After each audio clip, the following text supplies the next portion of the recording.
Esta é uma história sobre os corredores de mármore frio de Hollywood nos anos 50, onde carreiras eram construídas com luz estelar e destruídas com um sussurro em uma sala de reuniões fechada.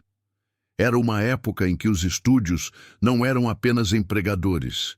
Eles eram donos de almas, ditadores que decidiam quem comia na mesa principal e quem morria de fome na sarjeta. Se você fosse marcado como difícil, instável ou, o pior de todos os pecados, não segurável, a máquina simplesmente o cuspia.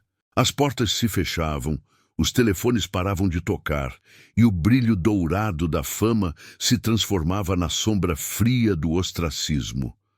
E no final daquela década, um jovem ator, um talento geracional cuja beleza e intensidade haviam redefinido a atuação masculina, estava prestes a ser apagado da história.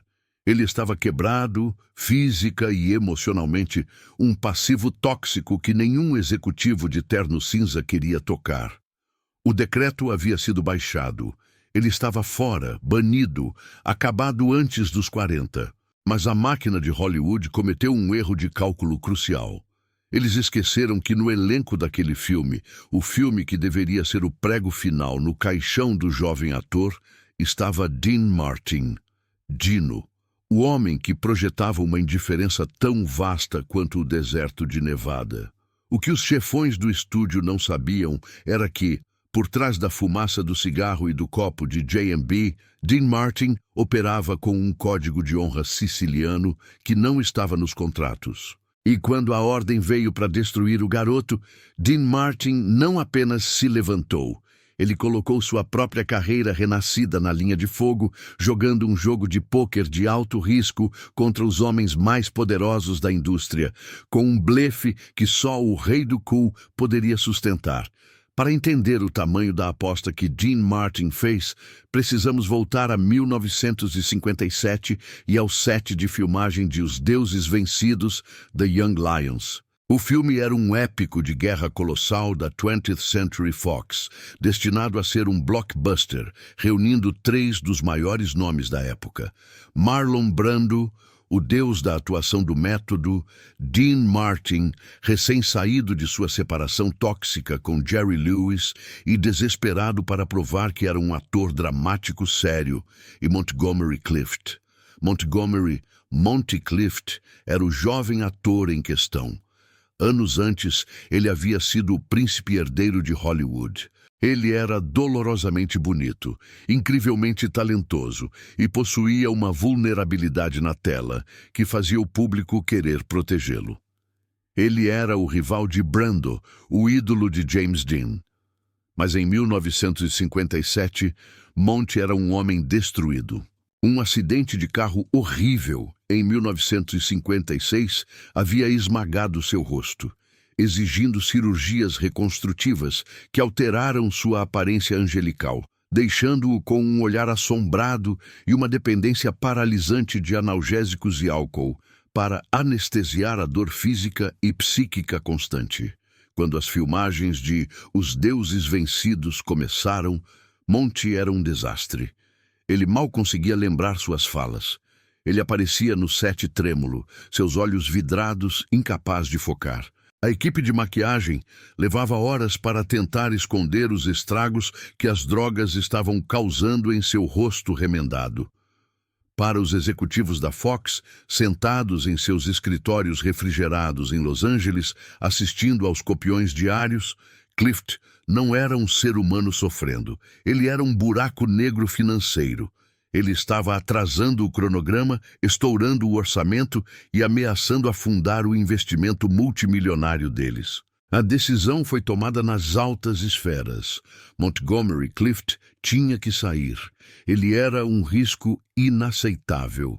As seguradoras estavam ameaçando retirar a cobertura do filme se ele continuasse. O plano era simples e brutal: demitir Monty, alegar quebra de contrato por incapacidade devido ao abuso de substâncias, substituir suas cenas com outro ator e efetivamente encerrar sua carreira em Hollywood.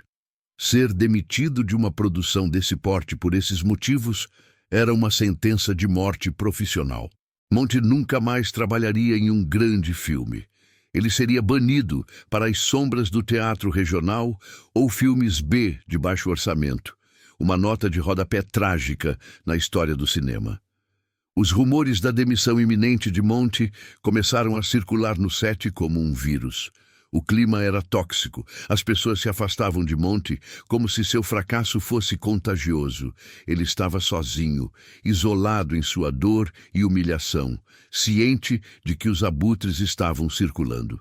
Dean Martin observava tudo isso com seu distanciamento habitual. Ele não era amigo íntimo de Monty.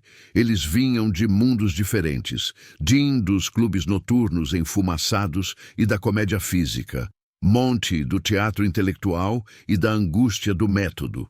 Mas Dean tinha um instinto infalível para detectar valentões. E o que ele via era um estúdio inteiro, uma corporação monolítica, se unindo para chutar um homem que já estava no chão, sangrando. Dean Martin estava em um momento crucial de sua própria vida. Após o fim da dupla Martin and Lewis, o mundo esperava que ele fracassasse sozinho. Ele tinha lutado muito para ser levado a sério como ator, e seu papel em Os Deuses Vencidos era sua chance de ouro para consolidar sua nova carreira solo. Ele tinha tudo a perder se o filme fracassasse ou se ele ganhasse a reputação de ser problemático. A coisa mais inteligente, a coisa mais Hollywood a fazer, seria manter a cabeça baixa, deixar o estúdio sacrificar Monty e proteger seu próprio pescoço. Mas Dean Martin não fez a coisa inteligente. Ele fez a coisa certa, do jeito dele. Quando a notícia se tornou oficial nos bastidores de que os papéis da demissão de Monty estavam sendo redigidos, Dean agiu. Ele não convocou uma coletiva de imprensa. Ele não fez um discurso emocionado no meio do set. Ele simplesmente vestiu seu terno, acendeu um cigarro e solicitou uma reunião com os produtores e os executivos do estúdio que estavam no local. A sala de reuniões estava cheia de fumaça e tensão. Os executivos esperavam que Dean estivesse lá para reclamar de seu tempo de tela ou de seu camarim. Em vez disso, Dean sentou-se, cruzou as pernas, exalou uma nuvem de fumaça de Chesterfield e soltou a bomba com a mesma casualidade com que pediria um sanduíche de atum. "Ouvi dizer que vocês vão se livrar do garoto", disse Dean, referindo-se a Monty, que na verdade era apenas 3 anos mais novo que ele, mas parecia décadas mais velho em seu sofrimento. Os executivos começaram a desfiar seu rosário de justificativas corporativas. O seguro, os atrasos, o custo, a responsabilidade fiscal. Eles explicaram com condescendência que era um negócio lamentável, mas necessário para salvar o filme. Dean ouviu em silêncio, o rosto uma máscara impenetrável.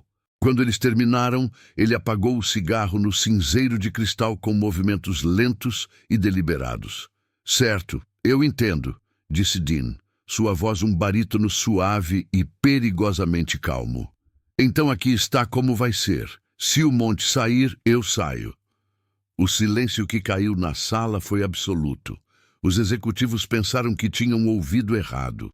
Dean Martin, o cantor que precisava desesperadamente deste filme para provar seu valor como um ator sério, estava ameaçando abandonar a maior produção de sua vida? "Dean, você não pode estar falando sério", gaguejou um produtor.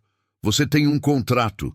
Nós processaríamos você até você não ter dinheiro para comprar um maço de cigarros. Você estaria acabado nesta cidade." Dean nem piscou. "Talvez", ele disse, levantando-se. "Mas eu não trabalho assim.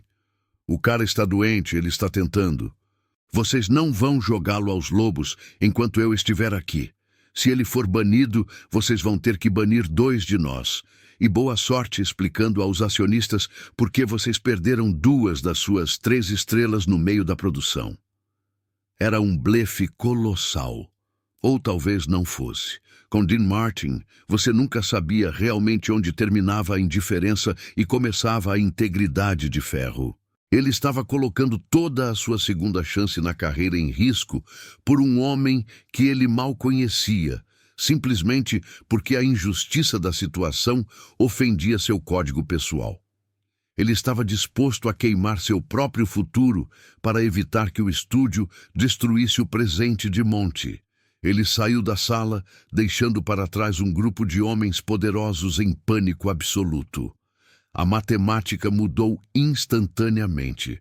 Substituir Montgomery Clift era um pesadelo logístico e financeiro, mas administrável. Substituir Montgomery Clift e Dean Martin era uma catástrofe que afundaria o filme e provavelmente custaria o emprego de todos naquela sala. Marlon Brando, embora não envolvido diretamente no ultimato, respeitava Monty e provavelmente teria causado seus próprios problemas se a demissão ocorresse.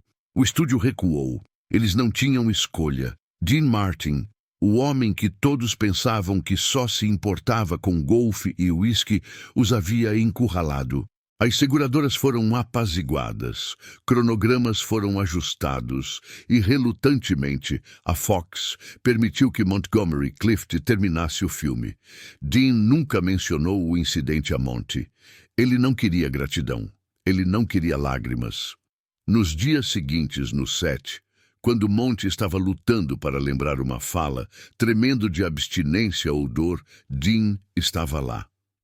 Não com abraços, mas com uma presença constante e tranquilizadora. Ele contava uma piada estúpida para quebrar a tensão.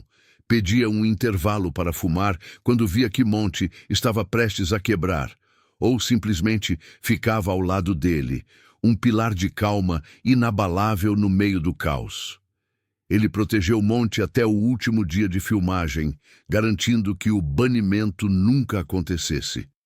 Os Deuses Vencidos foi lançado em 1958 e foi um sucesso estrondoso de crítica e bilheteria. O desempenho de Dean Martin foi aclamado, provando que ele era um ator dramático de primeira linha e garantindo sua carreira nas décadas seguintes. E Montgomery Clift? Sua atuação foi dolorosa, crua e brilhante, uma das melhores de sua carreira trágica. Ele foi indicado ao Oscar por ela. Ele não venceu, mas ele trabalhou. Ele sobreviveu para atuar outro dia e fez outros filmes importantes antes de sua morte prematura em 1966. A história do ultimato de Dean Martin permaneceu um segredo de bastidores por anos, sussurrado apenas entre os veteranos da indústria. Revelava uma verdade sobre Dean que ele trabalhava arduamente para esconder sob sua persona de King of Cool, que por baixo do smoking e da indiferença estudada batia o coração de um homem que desprezava a crueldade e que, quando a situação exigia, usaria todo o seu poder. Arriscaria tudo o que tinha para defender alguém que a cidade havia decidido descartar. Hollywood queria banir um jovem ator quebrado. Dean Martin olhou para a máquina e disse, "Não hoje." E a máquina piscou.